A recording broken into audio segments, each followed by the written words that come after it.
오늘 우리에게 주시는 하나님의 말씀은 마가복음 16장입니다.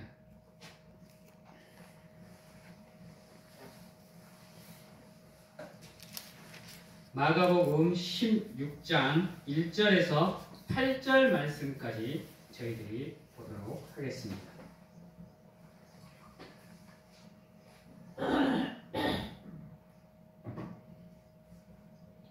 신약성경 84면에 있는 마가복음 16장 1절에서 8절 말씀까지 제가 봉독하도록 하겠습니다. 안식일이 지남에 막달라 마리아와 야고보의 어머니 마리아와 또 살로메가 가서 예수께 바르기 위하여 향품을 사다 두었다가 안식 후 첫날 매우 일찍이 해돋을 때에 그 무덤으로 가며 서로 말하되 누가 우리를 위하여 무덤문에서 돌을 굴려 주리요 하더니 눈을 들어본즉 벌써 돌이 굴러져 있는데 그 돌이 심히 크더라. 무덤에 들어가서 흰옷을 입은 한 청년이 우편에 앉은 것을 보고 놀라매 청년이 이르되 놀라지 말라. 너희가 십자가에 못 박히신 나사렛 예수를 찾는구나. 그가 살아나셨고 여기 계시지 아니하니라. 보라, 그를 두었던 곳이니라. 가서 그의 제자들과 베드로에게 이르기를 예수께서 너희보다 먼저 갈릴리로 가시나니 전에 너희에게 말씀하신 대로 너희가 거기서 배우리라 하라 하는지라. 여자들이 몹시 놀라 떨며 나와 무덤에서 도망하고 무서워하여 아무에게 아무 말도 하지 못하더라. 아멘. 예수님께서 우리를 불쌍히 여기셔서 동정녀 마리아의 몸을 통해서 성령으로 잉태되사 이 땅에 오시었습니다. 그리고 저희들을 너무나도 사랑하시고 저희들을 죄 가운데 사망 가운데 둘 수 없어서 하나님이 주신 사명을 감당하기 위해서 요단강에서 세례 요한을 통해서 세례를 받으시고 이제 본격적으로 구원의 사역을 시작하게 됩니다. 그분이 공생애를 시작하면서 처음 선포했던 말이 뭐냐?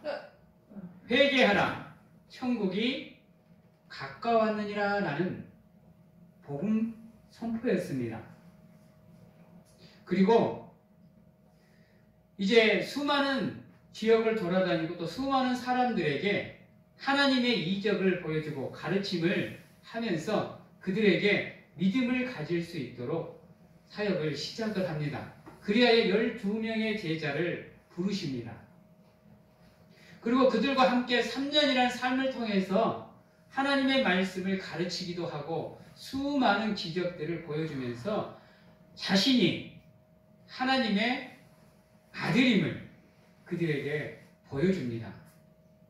그리고 이제 서서히 잡히시기 전에 자신이 죽고 3일 만에 부활할 것을 제자들에게 3번 아릅니다. 그런데 아이러니하게도 제자들은 그때 당시에는 그 말씀이 무슨 말인지를 알지 못합니다. 그러다 보니까 베드로가 예수님께 항변하기도 하고 그리 마시라고 예수님을 말리기도 합니다. 그런데 안타깝게도 3년이라는 시간 동안 예수 그리스도께서 제자들에게 보여주셨던 그 모든 것들을 제자들은 진정한 의미를 알지 못했습니다. 언제 이들이 그 말뜻을 알게 되었느냐?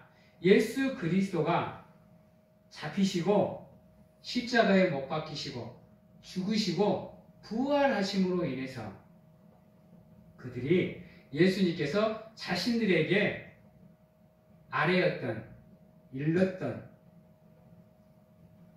그 부활의 개념을 그들이 이해하게 됩니다. 여러분, 부활이라는 것이 무엇이라고 생각을 하십니까? 단지 예수 그리스도께서 죽음에서 다시 살아난 것? 단지 예수님께서 우리를 사랑해서 우리를 구원해 주시기 위해서 하나님의 계획 속에 있었던 하나의 사건으로 보십니까? 오늘 우리는 부활이라는 개념을 다시 잡으셔야 됩니다.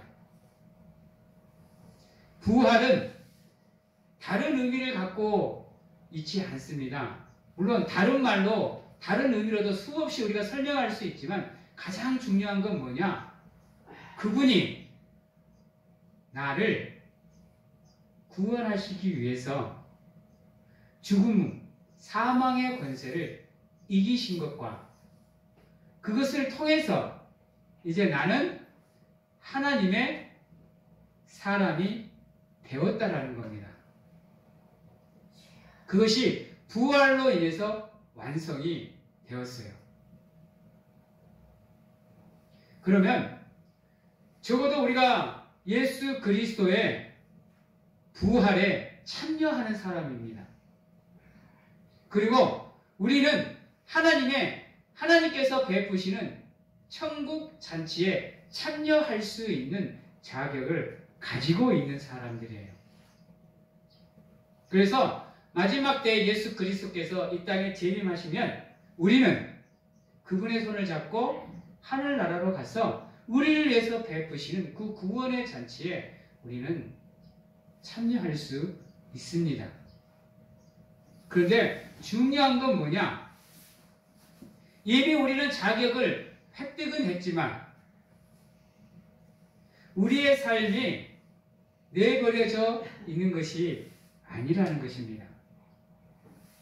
즉 우리의 뜻대로 내 마음대로 내 하고 싶은 대로 내 생각대로 마냥 자유롭게 살아가는 것이 아니라 우리의 삶은 이제 모든 포커스가 하나님께 맞추어져 있는 겁니다.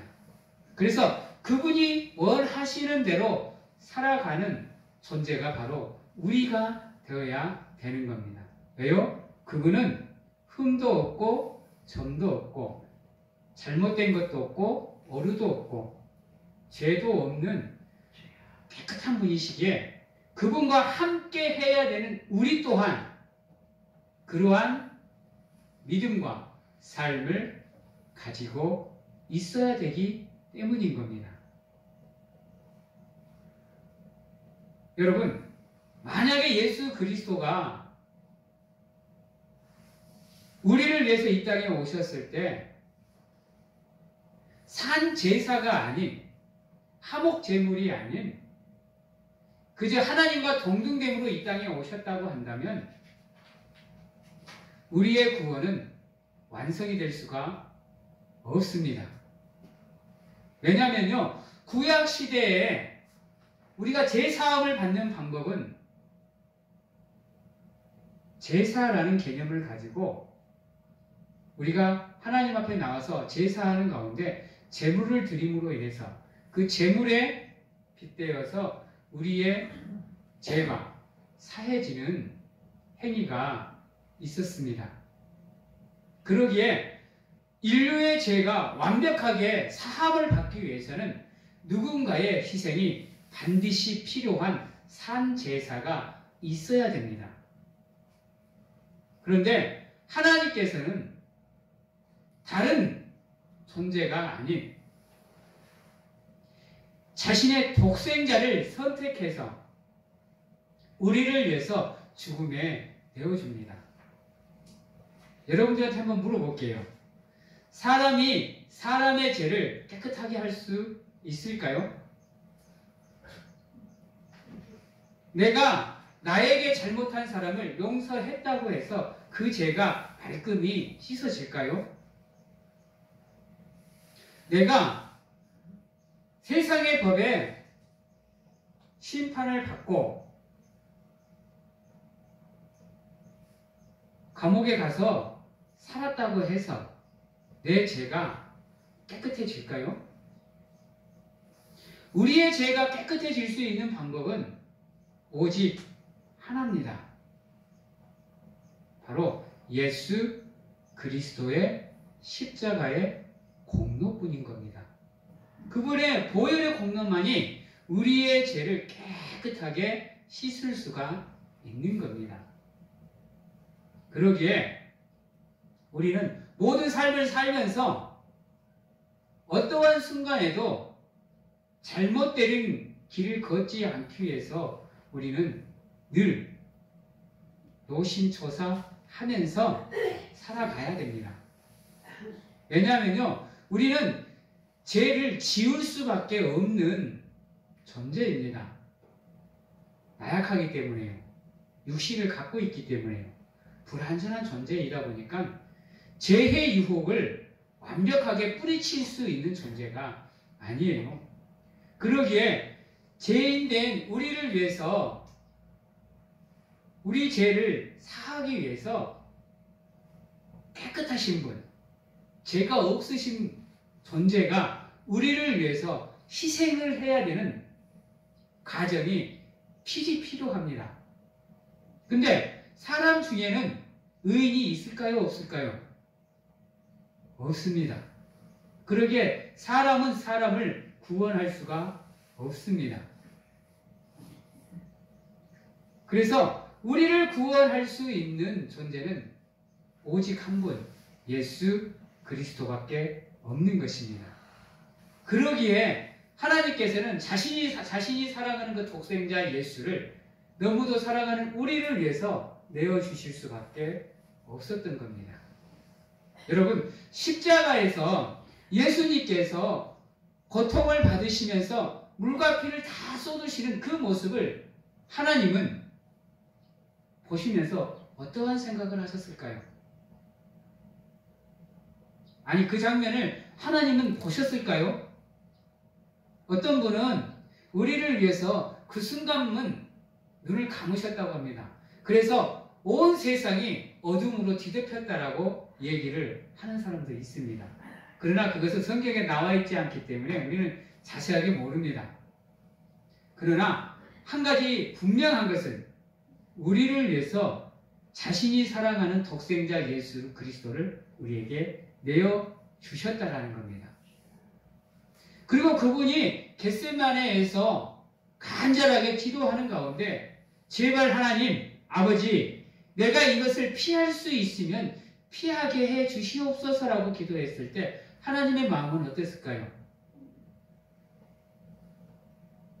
그러나 하나님 아버지, 내 뜻대로 마옵시고 아버지의 뜻대로 하옵소서라고 기도했을 때 하나님의 마음은 어땠을까요? 그것을 묵묵히 참는 가운데 하나님의 계획에, 구원의 계획을 하나씩 운영해 나가는 그 하나님의 마음은 얼마나 아프셨을까요? 오늘 부활절을 맞이하고 우리는 고난과 사순절을 지나왔습니다. 여러분들은 사순절과 고난을 어떻게 지내셨는지는 저는 잘 모르겠습니다만 그 시간들을 통해서 우리는 예수 그리스도가 우리를 위해서 자신을 희생했음을, 또 죽음마저 초월한 사랑으로 우리를 사랑해 주셨음을 우리는 알고 느끼고 깨달으셨으리라 믿습니다.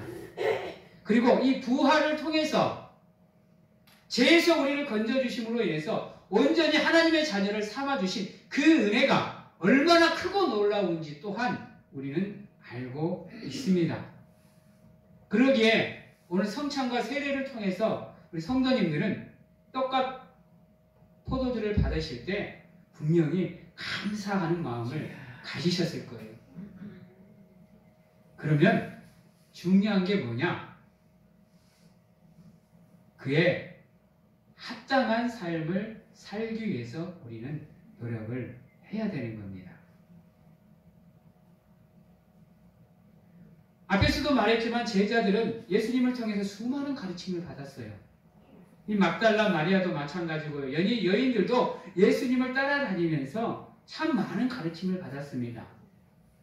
예수님께서 자기가 죽고 3일 만에 부활할 것을 3번이나 알려주셨어요. 그런데 오늘 무덤가를 찾아오는 이 여인들을 한번 보시기 바랍니다. 걱정과 근심을 갖고 나옵니다. 누가 저 무덤 앞에 있는 저 큰 돌을 우리를 위해서 굴려줄 것인지, 또 무덤에 들어가 봤더니 예수님은 없고 흰 옷 입은 사람만 있는 거예요. 그 정도가 딱 되면 어느 정도 예수님이 하셨던 말이 기억이 나야 되는데 이들은 그렇지 못했어요. 그래서 흰 옷 입은 청년이, 이 천사가 그들에게 뭐라 그래요? 너희들이 십자가에 못 박힌 나사렛 예수를 찾는구나 라고 얘기를 해요. 아직도 그들의 믿음이 미흡함을 얘기하고 있습니다. 예수님께서 3번이나 너희들에게 내가 부활할 거라는 것을 얘기했음에도 불구하고 그들이 와서 십자가에 못 박혀서 죽은 예수 그리스도만 찾고 있는 겁니다. 부활했다라는 것을 생각을 못하고 있어요. 사랑하는 성도 여러분, 우리 또한 이럴 수 있습니다. 지금 부활절을 맞이한 우리도 부활하신 예수님을 찾는 게 아니라 우리를 위해서 돌아가시고 죽으신 그분만 찾고 있다는 거예요. 이것은 우리의 신앙이 완벽하게 성장하고 성숙하지 못했다는 겁니다. 우리는 십자가에서 어디까지 나가야 되느냐? 부활까지 나가야 되는 겁니다. 그래야 우리가 온전히 예수 그리스도의 부활에 참여할 수가 있는 거예요. 사랑하는 성도 여러분, 또 이들은 두려워서 아무에게도 아무런 말도 못했습니다. 왜요? 부활을 알지 못했기 때문이에요. 그러기에 이들은 나가서 불몇이 흰 옷 입은 청년이 여자들에게 뭐라 그러느냐? 너희들은 가서 제자들과 베드로에게 너희들이 본 것을 말하라 그랬습니다. 근데 그들이 말을 못했어요. 이유는 단 하나입니다. 그들이 부활을 알지 못했기 때문이에요. 알았더라면 그들은 기쁨에 뛰쳐나가서 모든 사람들에게 예수 그리스도의 부활을 전해야 됩니다. 근데 그렇지 못했다라는 거예요. 여러분, 초대교회의 초대시대에는 예수 그리스도를 믿는 사람들을 다 잡아 죽였어요. 그렇죠? 특히 로마의 압제는 엄청났습니다. 근데 놀랍게도 있잖아요. 그 로마가 복음화가 되어버립니다. 로마가 국교로 우리 그리스도교를, 기독교를 국교로 만들어요. 그렇게 기독교인들을 핍박하던 로마가요. 이유는 뭔지 아십니까? 다른 데 있지 않아요. 제자들이, 하나님을 믿는 사람들이, 부활을 목격한 사람들이 그 기쁨을 참지 못하고 거리로 나가서 그들에게 예수 그리스도의 부활을 전하니까 그 기쁨의 복음을 그들이 듣고 하나님의 성령이 함께 하니까 로마가 복음화가 되어버립니다. 우리도 마찬가지인 겁니다. 우리도 온전히 부활의 기쁨을 아신다고 한다면 우리는 잠잠히 있을 수가 없습니다. 왜요? 내 구원이 완벽하게 이루어졌음을 알거든요. 그 기쁨을 주체할 수가 없게 됩니다. 그래서 나가서 하나님의 복음을 전할 수밖에 없는 상황이 돼요. 여러분, 누가 뭐라 그래도 여러분은 하나님을 사랑하는 사람들이에요. 늘 얘기하지만 여러분들은 예수님을 구주라고 고백하시는 분들이에요. 예수가 그리스도이심을 아시는 분들이에요. 그분만이 구원의 완성이심을 아시는 여러분들이 부활의 기쁨 앞에서 잠잠히 있는다는 것 자체가 잘못된 겁니다. 그러므로 오늘 이후로 여러분들이 부활을 온전히 아시고 십자가에서 머무지 마시고 부활까지 나가시는 가운데 여러분들의 삶을 통해서 하나님이 주시는 사명을 감당하시고 그분께 헌신하는 삶을 사신다고 한다면 여러분들의 믿음은 날마다 성장하고 성숙할 수 있을 겁니다. 왜 여러분들의 신앙이 멈추어 있다고 생각을 하십니까? 왜 여러분들의 신앙이 정체될까요? 왜 제자리 걸음을 할까요? 아니 왜 퇴보를 할까요? 죽음에서 끝나기 때문이에요. 여러분들이 부활까지 나가신다고 한다면 여러분들의 신앙은 지속적으로 성장할 수 있어요. 왜요? 그분이 지금도 살아계셔서 우리와 함께함을 알기 때문이죠. 근데 현대사회를 살아가는 사람들이 그것을 알지 못하고 그냥 죽음에서 머무는 신앙이다 보니까 나가서 뭘 하려고 해도 그분이 나와 함께 한다는 게 믿기지가 않아요. 근데 부활에까지 참여를 하신 분들은 지금도 그분이 살아계셔서 우리와 함께함을 알기 때문에 그분들은 온전히 성장의 길로, 성숙의 길로 나갈 수가 있는 겁니다. 어떠한 시련과 고난이 닥쳐와도 무너지지 않는 거예요. 두려워할 필요가 없다는 거죠. 무서워할 필요가 없다는 거죠. 왜요? 하나님이 우리와 함께하기 때문에 그분이 나를 지켜주실 거라는 믿음이 있기 때문인 겁니다. 사랑하는 성도 여러분, 오늘 이 부활절을 맞이해서 하나님께 기도하시는 가운데 온전히 부활에 참여할 수 있도록 도와달라고 기도하시는 가운데 날마다의 삶을 통해서 성장하고 성숙하는 우리 성도님들이 되시고 그것을 통해서 하나님께 영광을 돌리는 가운데 하나님의 기쁨이 되시는 귀한 우리 모든 성도님들이 다 되시기를 주님의 이름으로 축원합니다. 기도하겠습니다. 사랑의 하나님, 늘 하나님이 우리와 함께 하시고 붙잡아 주셔서 우리의 삶을 통해서 하나님과 함께 하는 가운데 하나님께 영광을 돌리고 또 성도로서 부끄럽지 않는 삶을 통해서 세상 사람들에게 예수 그리스도의 향기를 바라며 하나님의 형상을 드러내는 귀한 저희들이 될 수 있도록 하나님 축복하여 주시옵소서. 우리를 위해서 이 땅에 오신 예수 그리스도의 생애를 저희들이 묵상하는 가운데 그분의 삶을 닮아가게 하고 그분의 고난을 묵상하고 그분의 십자가를 묵상하고 그분의 죽음을 묵상하고 그분의 부활을 묵상하는 가운데 그분의 재림을 기다릴 수 있는 우리가 될 수 있도록 하나님 축복하여 주시옵소서. 지금은 우리를 죄에서 구원하시기 위해 이 땅에 오신 예수 그리스도의 은혜와